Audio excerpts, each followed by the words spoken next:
தவிர்க்க முடியாத காரணங்களால் இன்றைக்கு இந்த மின் கட்டணமானது ஏற்றப்பட்டிருக்கின்றது. ஏழை எளிய மக்கள் பாதிக்காத அளவிற்கு இப்போ நாம ஜேஆர்சி சொல்றபடி நம்ம கேட்கலன்னா அவங்க இஷ்டத்துக்கு மின் கட்டணத்தை ஏற்றுருவாங்க. அது மாதிரி ஒரு சூழல் இருக்குது. ஏன்னா இதுதான் அந்த ஜேஆர்சியுடைய அமைப்பு. இன்னைக்கு தமிழ்நாடுல கூட பார்த்தீங்கன்னா அப்படிதான் பண்ணியிருக்கு. அந்த மின் கட்டணத்தை குறைப்பதற்கான அனைத்து நடவடிக்கையும் இந்த அரசாங்கம் எடுத்திருக்கின்றது. மானியம் மாதிரி தான் கொடுக்குறோம். மானியம் மாதிரி கொடுக்கறதுக்கு அரசாங்கம் ஏற்கனவே ஒப்புதல் கொடுத்துருக்குது. ஒப்புதல் கொடுத்து வாங்கிட்டோம். மின்துறை மின்கட்டண உயர்வு தொடர்பாக எதிர்கட்சிகள் தொடர்ச்சியாக போராட்டம் மின்கட்டணத்தை ரத்து செய்யணும்.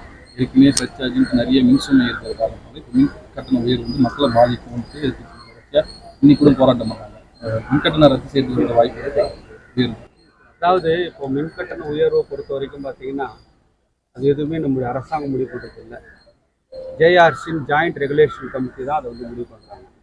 நீங்கள் சற்றேறக்குறைய ஒரு மாதத்துக்கு 1.5 மாதத்துக்கு முன்னாடி நீங்கள் பார்த்தீங்கன்னா தமிழகத்திலுமே இந்த பிரச்சனை ஆரம்பிக்கப்பட்டது.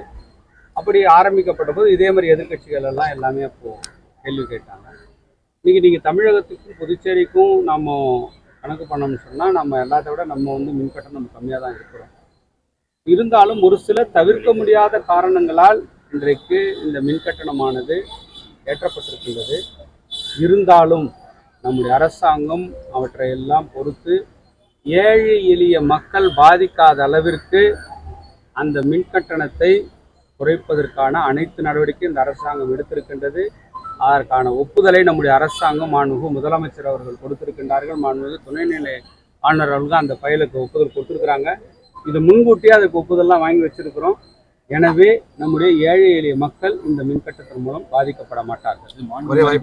மானியம் மாதிரி தான் கொடுக்க போகிறோம். மானியம் மாதிரி கொடுக்கறதுக்கு அரசாங்கம் ஏற்கனவே ஒப்புதல் கொடுத்துருக்குது. ஒப்புதல் கொடுத்து வாங்கிட்டோம். 25 கோடி வரைக்கும் லாபம் ஏற்ற எதுக்கு மின்கட்டண உயர்வு தான் இல்லை. அதாவது நீங்கள் லாபம் ஏற்ற துறைன்னு சொல்லிட்டு நீங்களே சொல்லியிருக்கீங்க. அதை பார்த்தீங்கன்னா இதுக்கு முன்னாடி இருந்த அரசாங்கம்லாம் இந்த கிட்டத்தட்ட 300 கோடிக்கு மேலே இந்த துறையில் நஷ்டத்தை ஏற்படுத்தி வச்சுட்டு போயிட்டாங்க. அந்த நஷ்டம் எல்லாமே இன்னைக்கு நம்முடைய பொதுமக்கள் மேலே இந்த அரசாங்கத்து மேலே தான் எல்லாமே வந்திருக்கு.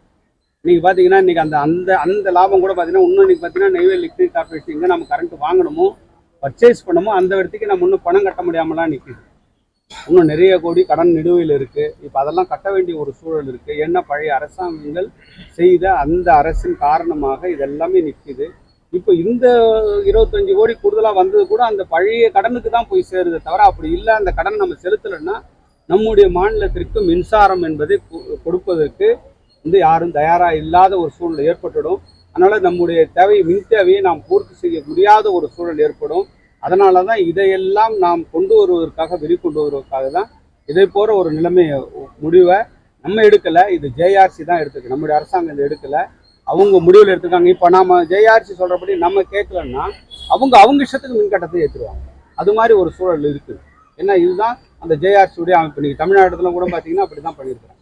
நீங்கள் பார்த்தீங்கன்னாக்கா அது மாதிரி ஒரு சூழல் தான் இங்கே இருந்தாலும் கூட நம்முடைய அரசாங்கம் முதல்வர் அவர்கள் இன்றைக்கி நம்முடைய மக்கள் மீது அந்த மின்சுமையை சுமத்தக்கூடாது என்பதற்காக எங்களுடைய அரசாங்கம் அந்த நம்முடைய வீட்டு உபயோகப்படுத்துகிறவங்க ஏழை எளிய மக்களுக்கு அந்த மின்சுமை அந்த மின்கட்டண உயர்வு பாதிக்காத அளவிற்கு அதை நம்முடைய அரசாங்கமே அதை மானியமாக கொடுப்பதற்கு அரசாங்கம் ஒப்புதல் கொடுத்திருக்கின்றது.